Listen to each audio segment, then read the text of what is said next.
That's pretty... Didn't know that. For you. Is it real? Find out next time on Antiques Roadshow from Portland, Oregon. Tonight at 7 on Arizona PBS.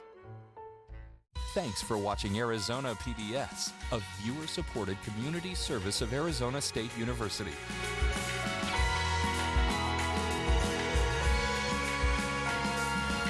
Hi, I'm Paula Kerger, president of PBS. The programs you love to watch, like Antiques Roadshow, PBS NewsHour, and one of my favorites, Downton Abbey, are here because people in your community and across the country, like-minded people who love great programs, have made a financial gift. Viewer support, that's you calling or going to our secure website right now, are the single largest source of funding for all the programs you love and can't find anywhere else.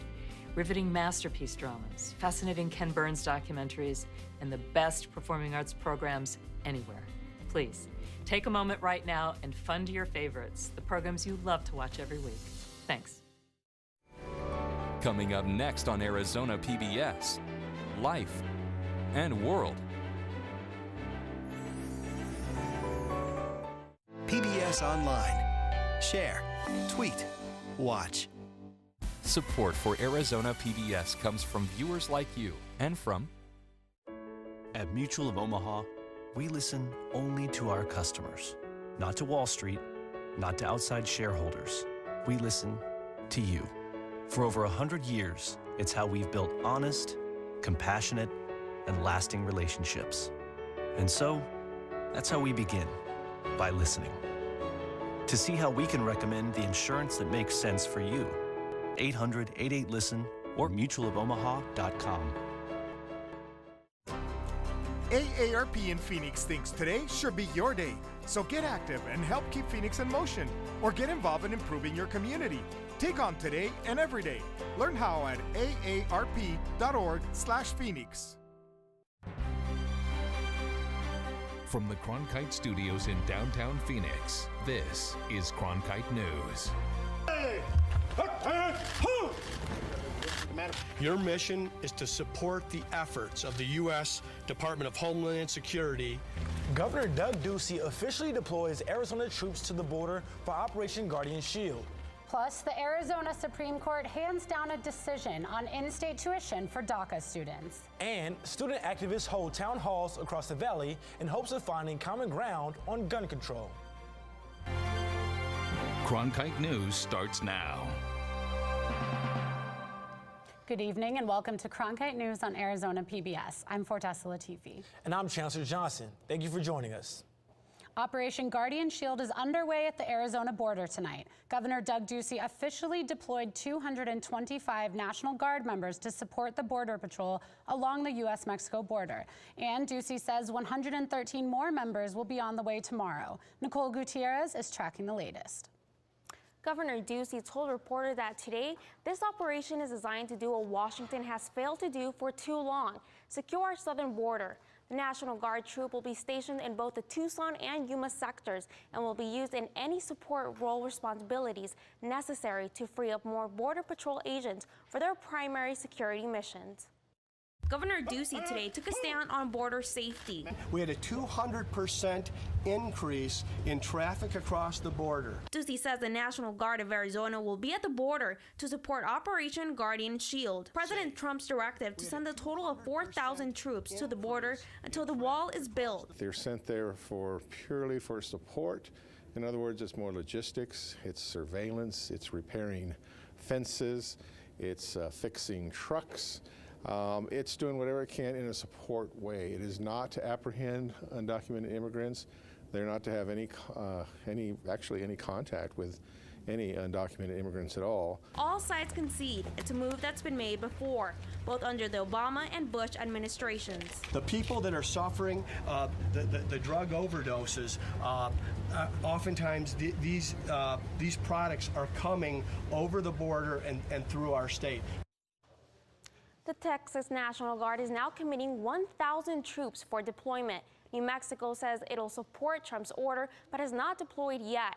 California is still undecided on any border deployment. Arizona's deployment will be paid for federal funds, but under the full direction of Governor Doug Ducey. In the broadcast center, Nicole Gutierrez, Cronkite News. National Guard troops in Tucson also received their pre-deployment training today. This is a look inside the training at the 162nd Wing as Arizona Air National Guard airmen were briefed on their in-state mission as part of Operation Guardian Shield. They got notes on everything from restraint and respect procedures to drug apprehension policy to preparing for long days in the sun. In 2010, the same unit also helped support border security efforts during Operation Copper Cactus. We have full multimedia coverage on today's Arizona's troop deployment and find us online at cronkitenews.azpbs.org. The Arizona Supreme Court ruled in a unanimous decision that Arizona colleges cannot offer in-state tuition to students covered under the Deferred Action to Childhood Arrivals program. The ruling makes it illegal for schools like Maricopa Community College and ASU to offer in-state tuition for student dreamers. We spoke to DACA recipient Eder Martinez, who says he is discouraged by the court's unified decision. It was a unanimous ruling also, so that's very disappointing, and it feels like we're always having to combat a lot of the evil things that are going on in the state.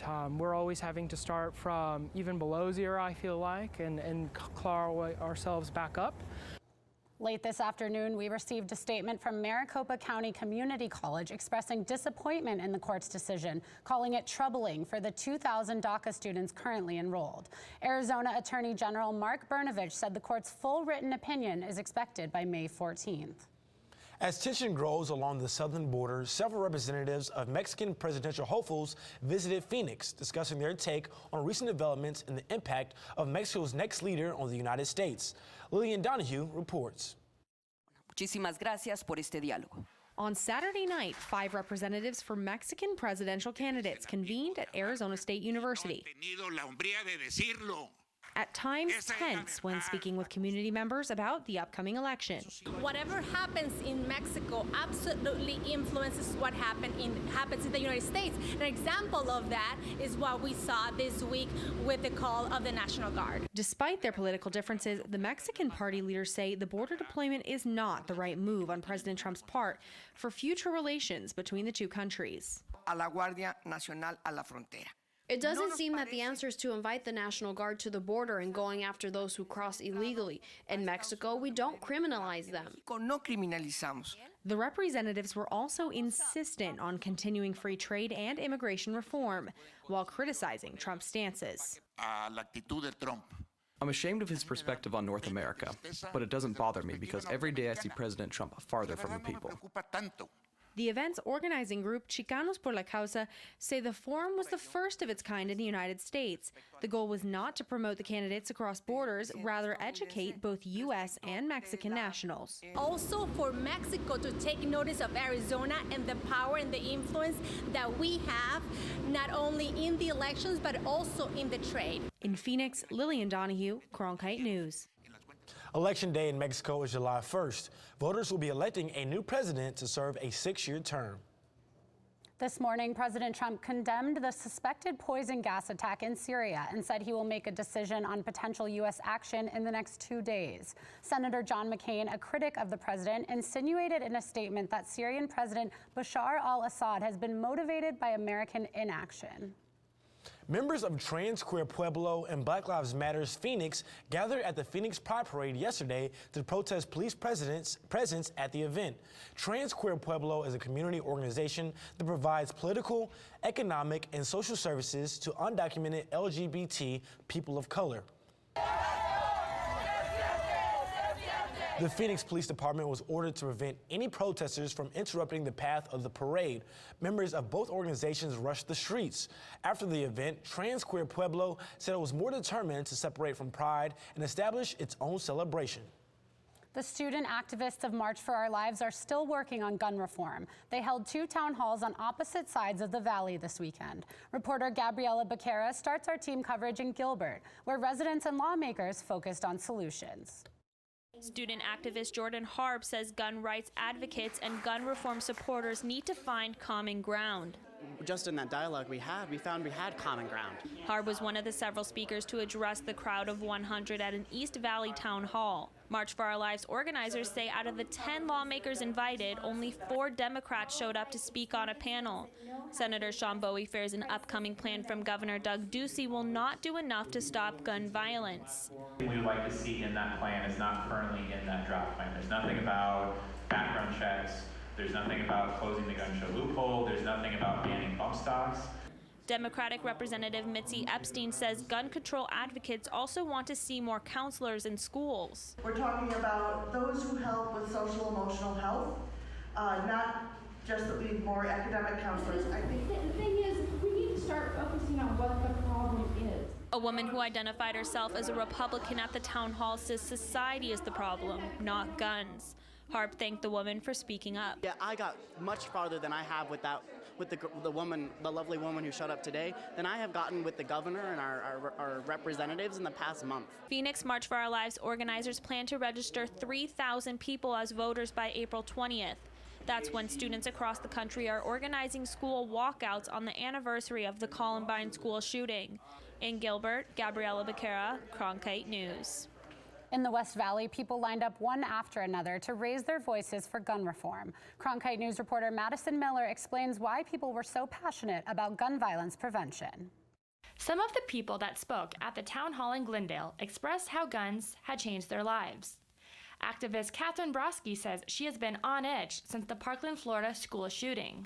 We had a fire drill yesterday, and the first thing that went to my mind was that they had the fire alarm went off in Parkland. When we have events, I organized a walkout at my school, and there are rumors going around that someone was going to shoot it up. Jerry Hills told the crowd a gun took her younger brother from her.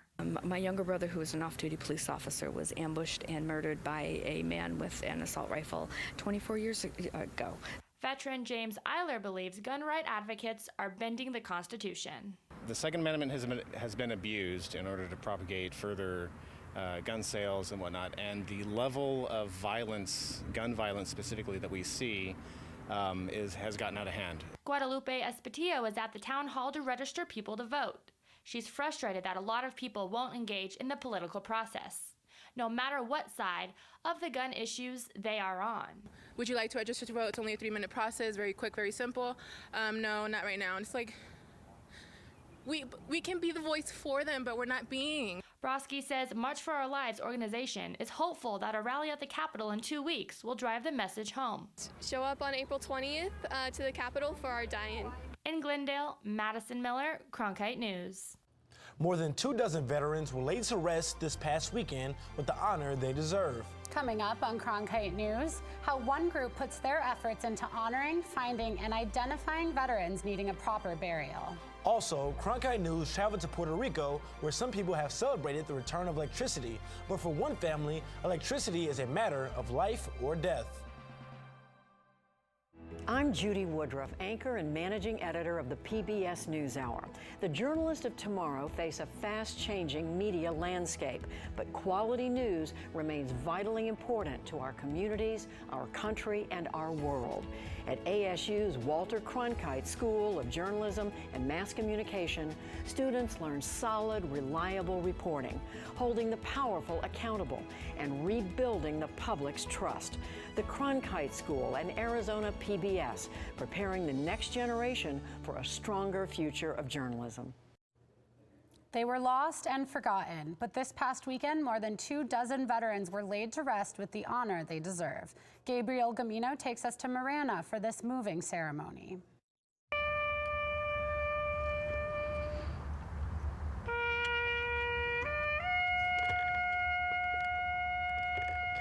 This is their home now, where everyone can come together and honor them and just be blessed by them.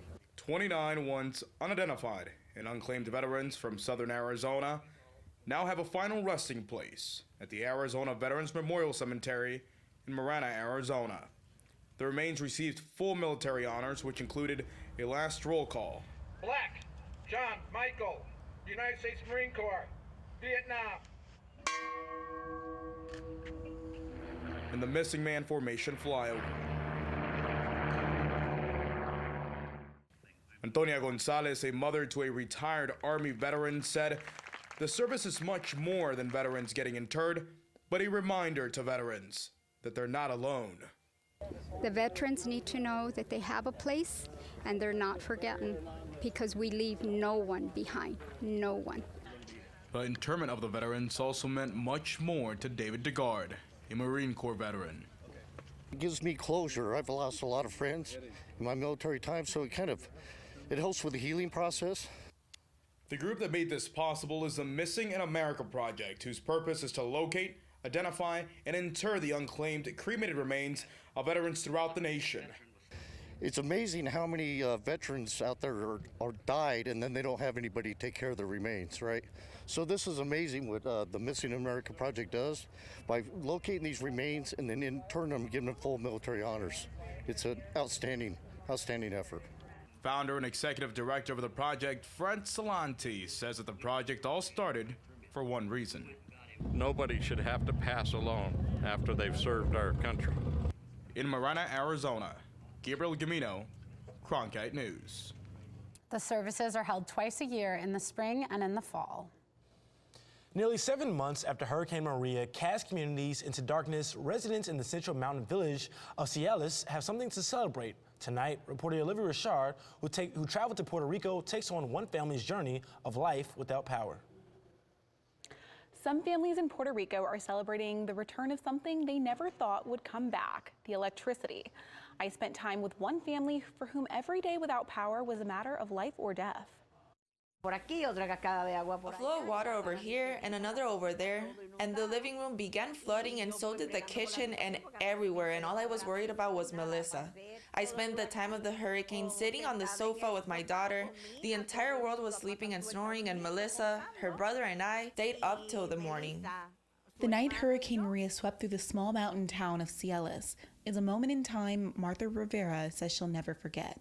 That night, in addition to losing power, she almost lost her daughter. There was a moment when she started coughing, and she didn't stop. I was afraid. I had to suction the fluid from her throat, but there was still fluid. Doctors diagnosed Melissa with severe scoliosis, cerebral palsy, and a seizure condition when she was just a child. Since the storm, caring for her disabled daughter has been much more difficult. With the hurricane, our lives totally changed. Currently, we do not know what to do. We need a strong generator because she needs AC 24/7. Her life depends on it. She uses suction machines and therapy machines. The devices that keep Melissa alive rely on power, something the family hasn't been with for more than half a year. The Rios Rivera family says every day without electricity is the continuation of a nightmare. My biggest fear is that I stay sleeping, and when I wake up, she's not breathing anymore. That's why I don't sleep. For many families in Puerto Rico's mountain communities, generators have become a necessary yet expensive part of life. It's 4 times more to pay for gas than the monthly electric bill. The family relies on 2 generators, one on loan by a relative who fled to the States, the other more than 14 years old, and according to Martha, it's due to fail at any moment. My husband, what he receives from Social Security is $700 a month. That is why he wakes up in the morning, and the money that he makes that day is the same that he uses to pay for the gasoline that day. Frustrated with a system and government many feel are both inefficient and ineffective, Martha says she can't understand why residents in the mountain communities still are without power. This is not possible. How do some people have light and others don't if there is a necessity? This is an emergency. How is it that we still do not have light? I don't understand. Caring for Melissa is difficult, but it's a routine that for her mother has become as natural as breathing. It is a part of me. I don't even need to check the clock to know that she needs to be fed and have her diaper changed. How she is. She's still my daughter, and I love her. I adore her, and if I have to give her my last drop of blood, I will.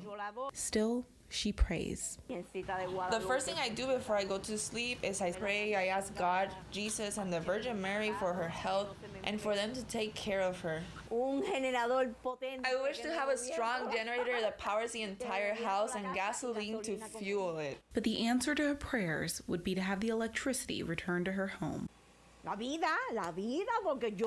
Getting power back will mean everything to me. I will stop hearing the sounds of the generator. I don't have to worry about the gasoline. Complete happiness. I spoke with the Rios Rivera family right after the power was turned back on, and they said for them it's still a bit surreal. However, Martha says she continues to pray for her neighbors and fellow Puerto Ricans that they will soon get power back as well. In the Broadcast Center, Olivia Richard, Cronkite News. The results of the 28th Annual Airline Quality Review are in. Coming up on Cronkite News, we take a look at what changes resulted in several major airlines rising in the rankings. And warm temperatures are going to be with us for the next couple of days, but we will have a slight cool down. Stay tuned for your full 7-day forecast.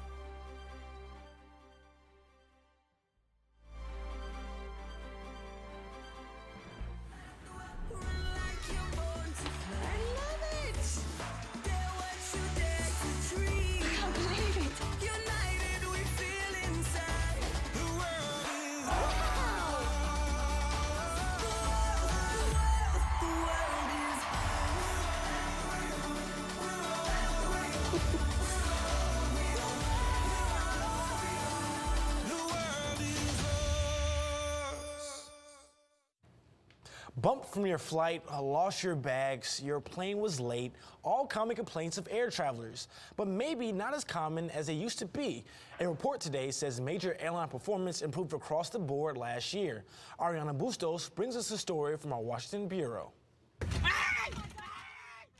This was the scene a year ago today, when David Dow was dragged off a United Airlines flight after refusing to give up his seat. While that may have been a low point, major airlines today got the best scores ever in an annual review of airline quality. The industry is all stepped up. 9 of the 12 airlines we look at got better this year. Dean Headley, associate professor at Wichita State University, said the 28th annual report ranks airlines on 4 categories: on-time performance, involuntary denied boardings, mishandled baggage, and consumer complaints. Brent Bowen, a professor at Embry-Riddle Aeronautical University in Prescott, said the biggest airlines at Sky Harbor did better, but still have room to improve. It's big news because our big airline in Arizona is American Airlines. And American is at the bottom of the list for the large mega carriers. American Airlines improved in all 4 categories, but still ranked 9 out of 12 carriers. American Airlines said in a statement, "We continue to focus on improving our operation and enhancing customer experience. Throughout 2017, we had record on-time departures and on-time arrivals, as well as our lowest rate of mishandled bags and customer complaints." Southwest, another major carrier at Sky Harbor, moved up a notch in the rankings, even though its results were mixed. Headley said both American and Southwest could do better, but are still working to improve like everybody else. Being in the middle of the pack on the airline quality rating just means that this is how that year went. Doesn't mean that it's necessarily altogether bad. Reporting from Washington, Ariana Bustos, Cronkite News. Bowen said one of the things driving the improvement in performance is airlines jumping to respond to social media posts and complaints, like that viral video of United passenger David Dow a year ago. A wildfire that burned 86 acres near Flagstaff has been fully contained as of today. Police believe the fire was started intentionally and have arrested a man on suspicion of sparking the fire by burning yard debris. Steve Carter is being held on a $20,000 bond and faces charges of endangerment, reckless burning, and criminal damage. The fire burned a neighbor's home and outbuildings in the town of Winona, just 16 miles east of Flagstaff. Wind and heat can be a bad combination. The National Weather Service has issued a red flag warning for fires for most of the Southwest. Holly, what kind of temperatures can we expect for the rest of the week? So for the next couple of days, we're going to have temperatures similar to today. Right now in Phoenix, we're at 94 degrees, and with these warmer temperatures is going to come a dry system that is going to bring some wind gusts up in the valley. We're going to have some winds for the next couple of days, so you can expect some breezy days heading in, but this is going to cool down our evenings quite a bit. We're going to drop into the 60s as we head into our evening tonight, so expect some cooler temperatures as we head into that evening. But tomorrow, these temperatures are going to skyrocket right back up. 97 degrees in Phoenix. These temperatures are going to stay with us for the next couple of days. And like I mentioned, Wednesday will as well be at 98 degrees. But then on Thursday, we're going to have a bit of a cool down at 83 degrees. And then Friday, just below 80 degrees. The weekend's going to be beautiful, though, so make sure you get outside and enjoy these cool temperatures. Guys, I'll send it back to you. Recovering from PTSD can be a lifelong battle for veterans. Coming up on Cronkite News, why veterans are revving up their adrenaline to help them recover from this disorder.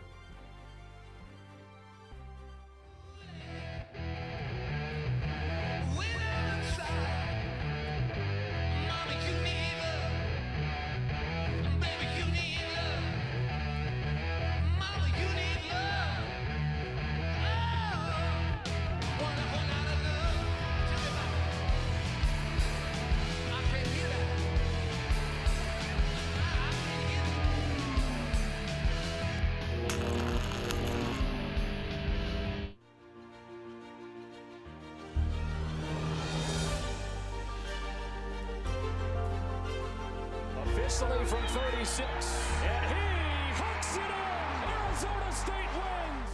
Keeping one deep, and it is caught. Jalen Strong, do you believe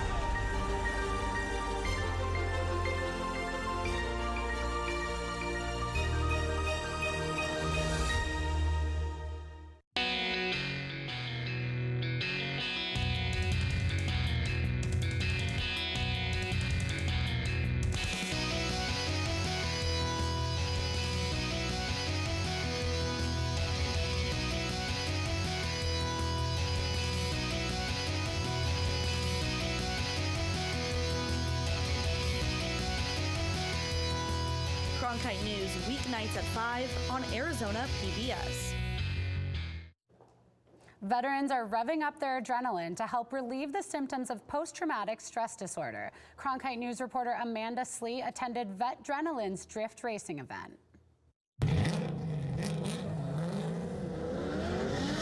After being wounded in combat in 2009, Jess Manny, U.S. Army veteran, needed something more in his recovery process. Through all the great things that the medical industry does for us, our veterans, there was always that piece I was missing, and I found it through the adrenaline rush in motorsports. Manny founded Vetdrenaline to help other vets work through their PTSD. Sometimes getting that adrenaline rush brings us right back to those environments that we had overseas, but in a controlled, positive way. U.S. Marine veteran Joanna Sweat got a chance to buckle up as a passenger in a drift car. Sweat works in veteran advocacy, encouraging other vets to seek help. But she avoided her own issues until joining this Vetdrenaline team. It helps you address the things that you miss from the service, like teamwork, camaraderie, and just kind of that adrenaline of having a mission and moving forward and doing something that civilian life just can't fill the gap. Most civilians don't get to ride shotgun with a professional drift driver. The 3 that I got to take had never been in a drift car before, and it completely changed their mind. They said they had no idea the speeds that we got up to, the angle, you know, the tire smoke, and just the horsepower and everything, the whole combination. They said it was just amazing. I was scared because I didn't understand the concept of just whipping a car around. So, but when you get in it, it's literally like, it's so awesome. You're like floating, and it's so fast. It's like you're competitive, you're racing, and so that's fun. Feeling the rush without being in the battle. In Chandler, Amanda Slee, Cronkite News. The next Vetdrenaline event will be a desert challenge on October 12th in Laughlin. And that's it for Cronkite News tonight. Thanks for joining us. For top Arizona stories anytime, go to cronkitenews.azpbs.org.